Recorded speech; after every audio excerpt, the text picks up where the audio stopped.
মৰিগাঁও বৰঙাবাৰী শ্ৰী শ্ৰী গোপাল কৃষ্ণ থানৰ সৌজন্যত 38তম বাৰ্ষিক ভাগৱত পাঠ আৰু আই মাতৃসকলৰ অখণ্ড নাম তিনিদিনীয়াকৈ আয়োজন কৰা হৈছে। তিনিদিনীয়াকৈ আয়োজন কৰা ভাগৱত পাঠ আৰু ভাগৱত ব্যাখ্যা প্ৰথম দিনাই পুৱাই পতাকা উত্তোলন কৰাৰ লগতে উলিওৱা হয় ভাগৱত শোভাযাত্ৰা।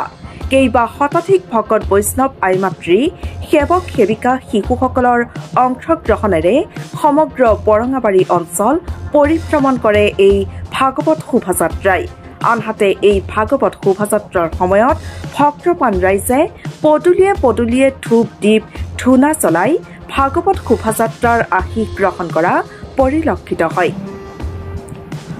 লগতে পেহেলগামত সন্ত্ৰাসবাদীৰ হাতত নিহত হোৱা বীৰ জোৱানসকলক শ্ৰদ্ধাঞ্জলি জ্ঞাপন কৰে। বৰঙাবাৰী শ্ৰী শ্ৰী গোপাল কৃষ্ণ থানৰ সৌজন্যত 38তম বাৰ্ষিক ভাগৱত পাঠ আৰু আইসকলৰ অখণ্ড নাম আজিৰে পৰা আৰম্ভ হৈছে। আমাৰ ৰাতিপুৱা কাৰ্যসূচী আছিলে বন্তি প্ৰজ্বলন আৰু ধৰ্মধ্বজা উত্তোলন। তাৰপিছতে আছিলে ধৰ্মীয় শোভাযাত্ৰা হোৱাৰ পিছত ৰাইজে প্ৰসাদ গ্ৰহণ কৰাৰ পিছত এতিয়া আবেলি 2 বজাৰ পৰা এতিয়া ভাগৱত পাঠ চলি আছে। আমি ভাগৱত পাঠ কৰিবৰ কাৰণে উজ্জ্বল ডেকা ডাঙৰীয়া আৰু ধ্ৰুৱজ্যোতি ডেকা ডাঙৰীয়াৰ লগতে আমি 12 পূজীয়াৰ যিজন মানে যুৱক ভাগৱত চৰ্চাকাৰী প্ৰিয়দৰ্শন ডেকা, আমি তেখেতকো নিমন্ত্ৰণ দিছোঁ। খন্তেক সময়ৰ পিছতে তেওঁ আহি পাবহি আৰু আজি এতিয়া ভাগৱত পাঠ চলি আছে আৰু কাইলৈ হ'ব আবেলি দুপৰীয়া হ'ব নাম প্ৰসংগ আৰু আবেলি হোৱাৰ লগে লগে আইসকলৰ এই অঞ্চলৰ আইসকলৰ অখণ্ড নাম হ'ব আৰু কাইলৈ পৰহি ৰাতিপুৱালৈকে চলিব।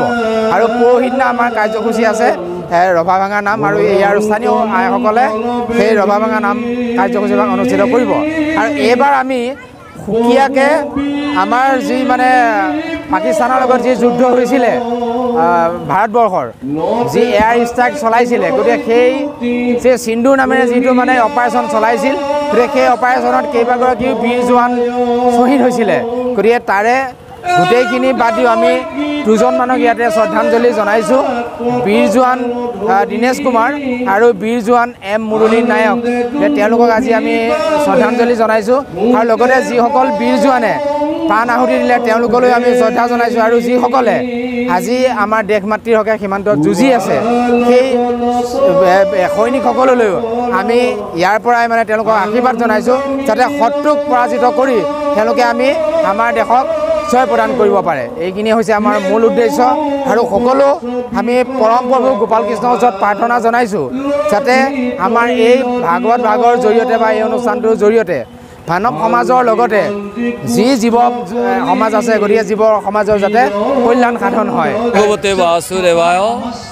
আজি মহাভাগৱতত আজি উদ্যোক্তাসকলে গোপাল কৃষ্ণ থানৰ উপলক্ষে যি মহাভাগৱত অনুষ্ঠান পাতিছে, এই অনুষ্ঠানটো অতি সুকলমে দিনজোৰা কাৰ্যসূচী চলি আছে আৰু আগন্তুক আমাৰ অপাৰেশ্যন সেন্দুৰত যিসকলে বীৰ শ্বহীদে দেশ মাতৃৰ কাৰণে তেওঁলোকে নিজৰ প্ৰাণ কিছু আহুতি দিলে আৰু কিছু লোকসকলে যি কষ্ট কৰি আতংকবাদী হাতত আটাতাৰি ধ্বংস হ'ল, সেই সকলোকো যেন আজি আমি ভাগৱত অনুষ্ঠানৰ পৰা সকলোৰে মংগলময় হওক।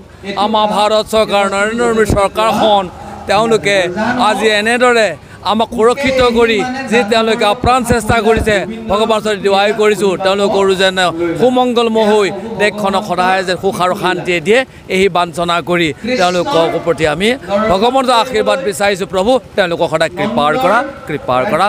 ওম নমো ভগৱতে বাসুদেৱায় নমঃ। মৰিগাঁৱৰ পৰা ধীৰেন মাঝিৰ ৰিপৰ্ট, সুহানা লাইভ।